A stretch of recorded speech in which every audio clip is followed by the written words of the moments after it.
성도 여러분과 열방 가운데 충만하시기를 주님의 이름으로 축원을 드립니다. 오늘 말씀 제목이 7인 7나팔 7대접 이렇게 아라비아 숫자로 써 있는데 7인 7나팔 7대접 요한계시록에 나오는 그 말씀들입니다.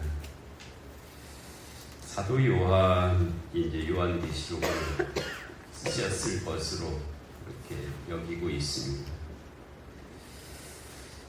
사도 요한은 예수님의 제자들 중에 가장 나이가 어렸었다라는 전승도 있어요. 예수님께서 30살쯤에 공생애를 시작하셨으니까 사도 요한이 그래도 한 20살 정도는 되지 않았을까.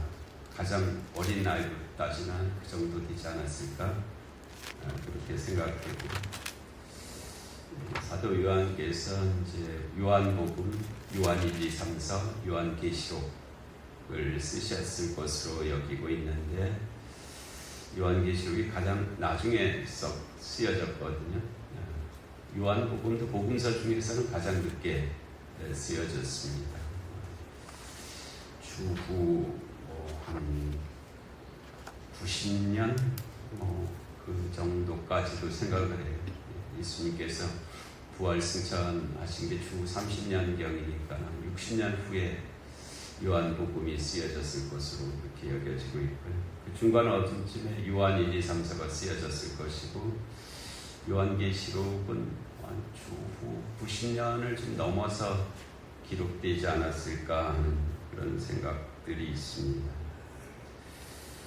그때까지 요한이 살아있었다는 거죠. 요한이 살아있었고 나머지 11 제자들이 대부분 순교한 것으로 되어 있는데 반해 요한은 하여튼 그 생명을 다하는 날까지 그렇게 살았던 것으로 그렇게 전해지고 있습니다. 예수님께서 십자가에 계실 때 여자여 보소서 아들이니이다 라고 예수님께서 마리아에게, 어머니 마리아에게 가리켰던 앞으로 아들 노릇할 사람입니다 라고 가르쳤던 그 제자가 이제 요한이고요. 그리고 그 요한에게 보라 내 어머니라 라고 그렇게 자신의 어머니를 당부한 제자가 바로 이 요한이기도 하였습니다. 말년에 요한은 마리아를 모시고 에베소로 가서, 지금 에베소가 지금 튀르키예 땅이잖아요.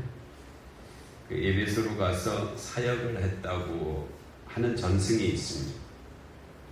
그래서 지금도 그 튀르키예 에베소에 가면은 성모 마리아의 집이라고 하는 그 순례지가 있어요. 그 에베소에서 사역을 하던 중에 도미티아누스 황제, 이 도미티아누스 황제는 로마의 역사에 보면 주 81년에서 96년까지 재위 기간이 되어 있습니다. 마지막에 좀 잘못해갖고 반란, 그렇게 죽임을 당한 그런 황제인데요. 도미티아누스 황제 때 이 요한이 반모섬에 유배된 일이 있었다고 하고요. 그 반모섬 유배지에서 계시를 받은 것이 이제 요한계시록이다. 그런 전승을 이제 우리가 가지고 있습니다. 그래서 요한복음 1장 1절에 예수 그리스도의 계시라 이는 하나님이 그에게 주사 반드시 속히 일어날 일들을 그 종들에게 보이시려고 그의 천사를 그 종 요한에게 보내어 알게 하신 것이라. 이렇게 말씀이 시작이 되는데요. 방송실 PPT 좀 남겨주세요. 이 계시의 내용들이 이제 요한계시록이라 이제 그렇게 알려져 있습니다. 1장에서는 계시를 받게 된 과정과 인자 같은 이, 즉 예수 그리스도로부터 아시아에 있는 7교회에게 편지를 보내라는 명령을 받은 기록이 이제 1장에 있죠. 그리고 2장, 3장에서는 7교회에 보낸 편지의 내용들이 기록이 되어 있습니다.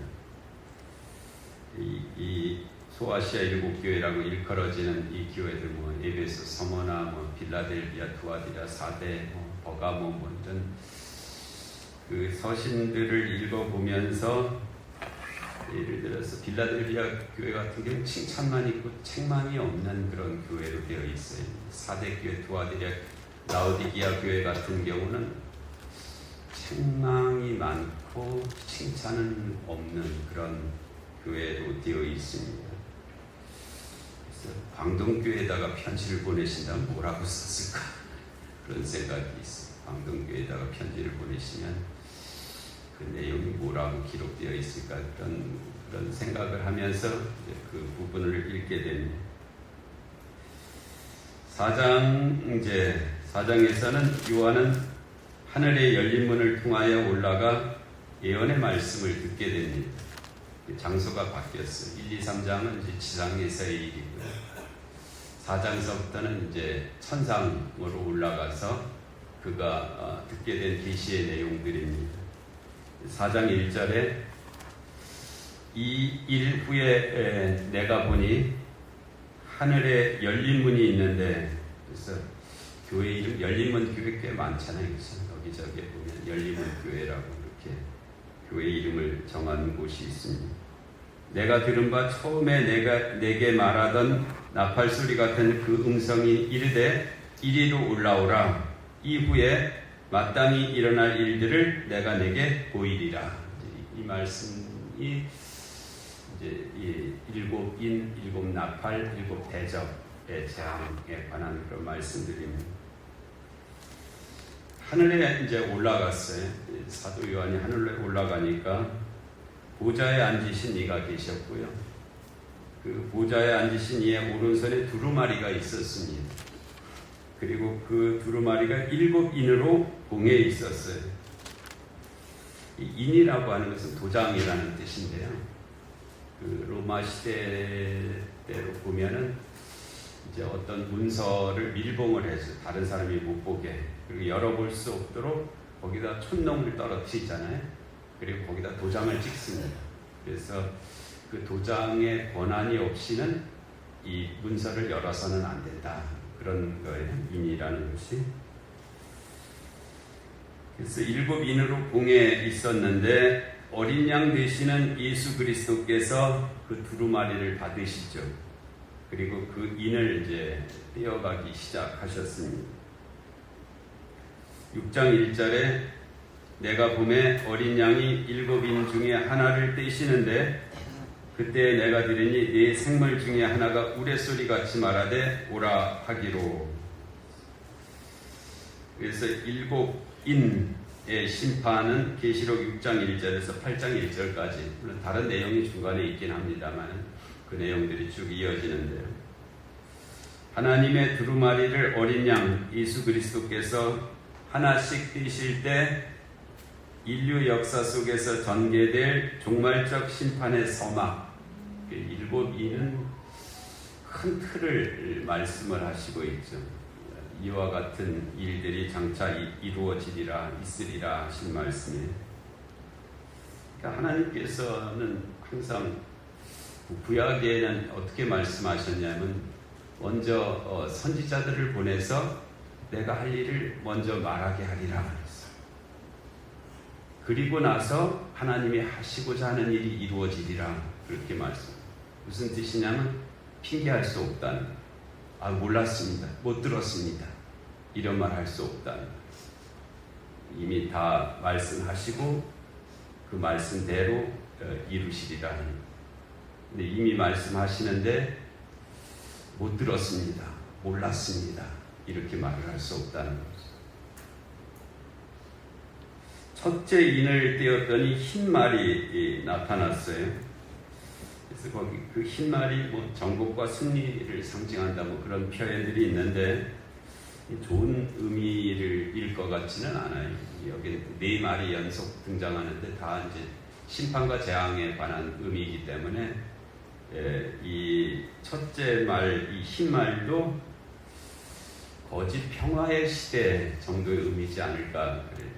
팍스 로마나라는 말이 있거든요. 로마 제국에 의한 평화, 그런 뜻인데요. 강제적 인위적 평화를 말하는 것이죠. 하여튼 그런 시대가 있을 것이다. 어떤 힘에 의한 평화의 시대가 있을 것이다. 그런데 이내 둘째 인이 떼어지고 붉은 말이 나타날 것이다. 그랬어요. 붉은 말은 전쟁과 사륙, 평화를 제거하고 인류 사회의 파괴적 충돌을 유발하는 그런 때가 올 것이다. 그 다음에 셋째 인을 떼니까 검은 말이 나타났습니다. 검은 말은 기근과 경제적 불균형, 생존 필수품의 고갈 및 부의 불균형을 상징하는 그런 때가 올 것이다. 넷째 인이 떼어지니까 청황색 말이 나타났습니다. 질병, 기근, 짐승에 의한 죽음 등 종합적 재앙이고요. 사망과 음부가 등장하는 때가 이제 청황색 말의 때죠. 지금 우리가 몇 번째 말에 해당하는지 어떤 시기에 따라서 또는 우리 삶의 정황에 따라서 지경에 따라서 다 똑같지는 않은 것 같아요. 어떤 사람에게는 뭐 흰 말일 수도 있고 어떤 사람에게는 뭐 검은 말일 수도 있고 하여튼 이러한 때가 시간의 순서만 좀 다를 뿐이지 결국 온 세상에 이와 같은 일들이 이루어지리라 하는 말씀. 다섯째 이는 이게 재앙이 아니라 다른 상황을 표현하고 있어서 일관성이 없는 것 같이 보이지만은 그러나 이런 상황 속에서 그 앞으로 이어질 재앙의 근거, 하나님의 공의는 반드시 원인이 있는 거거든요. 공평함이 그 안에 있는 것입니다. 그래서 그거를 말씀하고 있어요. 다섯째 인이 떼어지자 하나님의 말씀과 증언 때문에 죽임을 당한 순교자들이 제단 밑에서 이제 호소하는 그런 내용이 있습니다. 하나님의 공의가 언제 실현될지를 묻고 요청하고 있어요. 거기에 응답해서 하나님의 심판이 이와 같이 이루어질 것이다 하는 그런 말씀을 하시고 있습니다. 여섯째 인이 떼어졌을 때 지진, 해, 달, 별의 이상 등 천문적 격변, 심판의 도래에 대한 우주적 경고 뭐 이런 것들이 담겨 있습니다. 우리의 짧은 역사 가운데 하늘이 막 움직이고 변화되는 것을 지각할 수는 없습니다. 그거는 우리와는 아주 비교할 수 없는 시간이거든요. 몇 억 년 뭐 이런 시간이기 때문에 우리의 시간 뭐 100년 이거는 흔적이 없습니다. 그 안에서 1000년 그것도 표시할 수도 없고요. 그렇지만은 그것을 대하는 우리의 느낌이라든지 상황이 그와 같을 것이다. 지금 우리도 뭐 계절이 요동치고 있잖아요. 경험하지 못한 상황을 이제 맞이하게 되기도 하고 새로운 일상이 이제 우리 앞에 막 전개되고 있잖아요. 그 정도의 의미로 시작하는 것 같습니다. 그리고 이제 일곱째 인이 떼어졌는데 일곱째 인은 내용이 있는 것이 아니고요. 일곱째 인, 일곱째 나팔은 다음 단계를 여는 문의 역할을 합니다. 그래서 일곱째 인이 떼어졌을 때 하늘이 반 시간쯤 침묵을 하더니 이후 일곱 나팔 심판이 이어지며 본격적인 재앙이 이제 시작되는 것으로 되어 있습니다. 요한 사도가 보니까 일곱 천사가 나팔을 들고 나타나죠. 그래서 그 천사마다 나팔을 이제 순서대로 부르는데 첫 번째 천사가 나팔을 불므로써 일곱 나팔 심판이 시작이 되고 있습니다. 그 내용이 계시록 8장 6절에서 11장 19절까지 기록이 되어 있는데요. 나팔은 이제 경고의 의미입니다. 이 일곱 인, 일곱 나팔, 일곱 대접인데요. 일곱 인은 이제 서원적인 의미를 갖고 있고 큰 틀의 의미를 갖고 있고 나팔은 경고의 의미를 갖고 있어요. 아직까지 끝이 아니에요. 아직까지 회개할 수 있는 기회가 열려 있는 재앙입니다. 이때를 놓치지 말고 회개하라라는 회개를 사람이 평안할 때 회개하는 사람 없습니다. 다 고통이 와야 회개합니다. 평안할 때 회개하면 참 좋을 것 같은데요. 그게 안 됩니다. 결국은 고통 속에서 회개하거든요. 7 나팔의 재앙의 때는 그 고통을 통해서 마지막으로 회개를 촉구하시는 그런 기간입니다. 그래서 이 7 나팔의 재앙은 부분적 심판이에요. 3분의 1만 무너뜨리십니다. 바다의 3분의 1, 강의 3분의 1, 이 재앙의 크기도 3분의 1, 별의 이 약함도 3분의 1, 이렇게 부분적인 재앙이 이루어지는 때가 7 나팔의 재앙의 때입니다. 그래서 아직도 회개를 촉구하고 계시면서 회개할 수 있는 그런 때가 이제 7 나팔의 재앙의 때입니다. 은혜의 때죠. 은혜의 때는 언제냐면 우리가 회개할 수 있는 때가 은혜의 때입니다. 우리의 상황이 어떠하든 간에. 그런데 그게 영원하지가 않아요. 모든 하나님의 시간에는 다 때가 있습니다. 영원히 없어. 그래서 그 때가 끝나면 이제 회개할 수 없는 재앙으로 넘어갑니다. 그게 7 대접의 재앙이게 되는데요. 첫째 나팔이 불려지니까 우박과 불이 섞인 재앙으로 땅과 초목의 3분의 1이 파괴가 됩니다. 둘째 나팔이 불려지니까 불붙는 큰 산이 바다에 던져져 바다의 3분의 1이 피로 변하고 생물과 배들의 3분의 1이 파괴가 됩니다. 셋째 나팔이 불어지니까 쓴숲 같은 별이 하늘에서 떨어져 강물과 샘물의 3분의 1을 오염시켜서 많은 이가 그 물로 죽었습니다. 부분적으로 보면 지금 전 세계에 있는 강과 샘물의 3분의 1 이상이 파괴가 되었습니다. 먹지 못하는 물이 되었습니다. 넷째 나팔이 부니까 해, 달, 별의 3분의 1이 어두워져 낮과 밤의 빛이 줄어들었습니다. 다섯째 나팔이 불으니까 무적행에서 황충이 나와서 사람들을 5달 동안 고통을 시킨다고 했는데 신자들은 이때 해치질 않습니다. 신자들은 어떤 사람? 이마에 인이 표시가 되어 있는 사람들인데 이 사람들에게는 황충이 접근하지 못하게 되었고요. 그 인을 맞지 않은 사람들에게 그 황충이 마치 전갈같이 쏘았는데 그 고통이 얼마나 고통스러운지. 그런데 죽지도 못하는 거예요. 죽지도 못하게 그런 상태로 있게 된다. 그런 말씀. 여섯째 나팔이 부니까 유브라다 강에서 풀려난 4 천사와 2만만이라고 했으니까 2만만이 2억입니다. 2억의 기병대가 인류의 3분의 1을 죽인다. 아마 큰 전쟁이 날 것 같습니다. 우리가 소위 표현하는 3차 대전 같은 그런 의미죠. 그래서 인류의 3분의 1이 죽는 때가 온다. 그런데도 회개 안 합니다. 그런데도 그 본문의 말씀에 보면 사람들이 우상을 찾는다 그랬어요. 이 문제를 해결해 줄 어떤 존재를 찾아나서. 그리고 7째 나팔이 불려지니까 하늘에서 큰 음성이 들려 하나님의 나라와 그리스도의 통치가 완성되었음을 선포하죠. 여기까지가 구원의 때, 은혜의 때, 그러니까 여기까지다라고. 동시에 심판과 보상이 예고되며 이후 7 대접의 심판으로 이제 넘어가게 됩니다. 그리고 이제 7 대접의 심판이 시작이 되죠. 다시 7 천사가 나타나서 대접을 하나씩 들고 있는데 그 대접을 이제 땅에다가 쏟기 시작하는 그런 모습이 시작됩니다. 하나님의 진노가 전면적으로 최종적으로 쏟아지는 단계로 회개의 여지가 거의 사라진 궁극적 심판의 때입니다. 첫째 대접이 쏟아지니까 짐승의 표를 받은 자들에게 악성 종기가 생겼습니다. 둘째 대접이 쏟아지니까 바다가 피처럼 변해 모든 생물이 죽었습니다.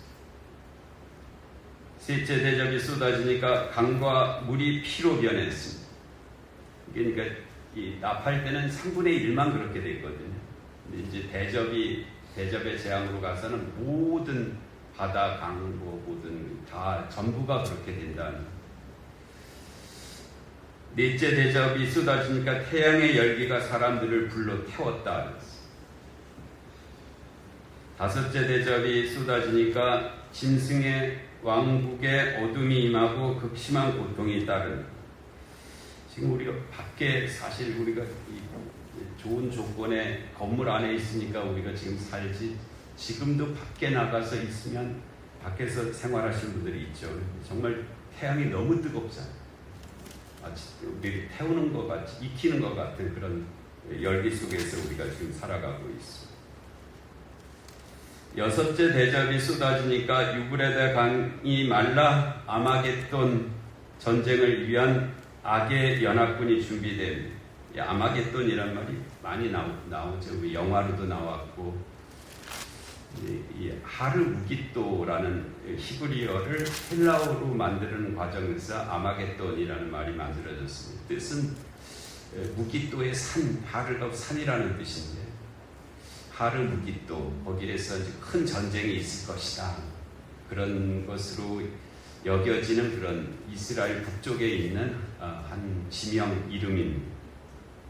거기에서 이제 악의 연합군들이 준비되어서 마지막 그 전쟁을 했는데, 이 전쟁은 시작도 못하고 하나님의 말씀에 의해서 그냥 다 멸망을 당해버리는 그런 것으로 되어 있습니다. 그래서 일곱째 대접이 이제 쏟아지면서 다 이루었다는 음성과 함께 지진, 섬과 산의 붕괴, 큰 우박이 내리고 바벨론이 이제 무너지는 것으로 되어 있습니다. 오늘 큰 우박이 내렸다 그랬잖아요. 우리가 읽은 본문에 지금도 뭐 뉴스에 보면은 뭐 계란만한 우박이 떨어진다, 뭐 그래서 차들이 막 유리창이 부서지고 막 그렇게 되던데, 한 달란트 되는 우박이 쏟아졌다 그랬어요. 한 달란트가 우리가 갖고 있는 이 성경 각주에 보면은 60kg로 이렇게 돼 있는데, 이건 좀 어디서 나온 숫자인지는 잘 모르겠는데, 제가 알고 있는 한 달란트는 한 34kg 정도 되는 것으로 되어 있습니다. 34kg도 엄청나잖아요. 34kg 되는 우박이 떨어지면 이 세상에 나만 아는 그 생명체들이 없을 것 같은데, 그런 일들이 내릴 것이다. 그래서 일곱 나팔, 일곱 대접의 순환 구조는 점진적 강화, 확장성, 종말적 도달을 보여주고 있어요. 이게 순서의 문제가 아니라 심도의 문제로 이렇게 진행되고 있습니다. 일곱이는 전체 계시의 틀을 형성하며 그 안에 나팔과 대접 심판이 포함되는 그런 구조로 되어 있습니다. 일직선적인 선의 구조가 아니고 심층적인 구조로 그와 같은 말씀을 하신 것입니다. 이 이후에 그럼 어떤 일이 있느냐? 어린 양의 혼인잔치가 이루어지게 되고요. 그리고 천년왕국이 이루어지게 됩니다. 그리고 이게 요한계시록의 용어로 말씀드리는 거예요. 요한계시록의 용어. 그리고 마지막 심판, 우리가 소위 백보자 심판이라고 하는 심판, 영생과 영벌로 갈라지는 심판이 이제 이때 있고, 그리고 이제 새하늘과 새 땅이 이루어지게 됩니다. 새하늘과 새 땅이 말하는 신천지. 좋은 말씀인데, 엄청난 말씀인데, 그 사람들이 갖다 쓰는 바람에 이제 새하늘과 새 땅을 우리가 쓰기에 좀 꺼려지는 그런, 하여튼 새하늘과 새 땅이 이제 이때 이루어집니다. 그리고 새하늘과 새 땅 안에 새 예루살렘이 이루어진 영원한 하나님의 나라가 여기에 세워진다, 그런 말씀으로 요한계시록이 그렇게 표현하고 있습니다. 요한계시록 22장 18절에서 21절은 이제 요한계시록의 마지막 말씀입니다. 내가 이 두루마리의 예언의 말씀을 듣는 모든 사람에게, 사도 요한이 하늘로 올라가서, 하늘문을 통해서 하늘로 올라가서 그 보좌에 앉으시니, 즉 하나님이시죠. 하나님이 가지고 있던 두루마리의 인을 떼셔서 그 인에 있는 내용들을 우리에게 말씀해 주신 거잖아요. 내가 이 두루마리의 예언의 말씀을 듣는 모든 사람에게 증언하노니 만일 누구든지 이것들 외에 더하면 하나님이 이 두루마리에 기록된 재앙들을 그에게 더하실 것이요, 만일 누구든지 이 두루마리의 예언의 말씀에서 제하여 버리면 하나님이 이 두루마리에 기록된 생명나무와 및 거룩한 성에 참여함을 제하여 버리시리라. 이것들을 증언하시니가 이르시되 내가 진실로 속히 오리라 하거늘 아멘 주 예수여 오시옵소서. 이게 이제 마라나타라는 말. 주 예수의 은혜가 모든 자들에게 있을지어다. 아멘으로 요한계시록이 맞춰지고 있습니다. 하나님의 심판은 단순한 보복이 아니라 공의와 사랑이 결합된 궁극적 정의의 실현입니다. 무섭지만 받아들여야 될 일이다. 꼭 있어야 될 일입니다.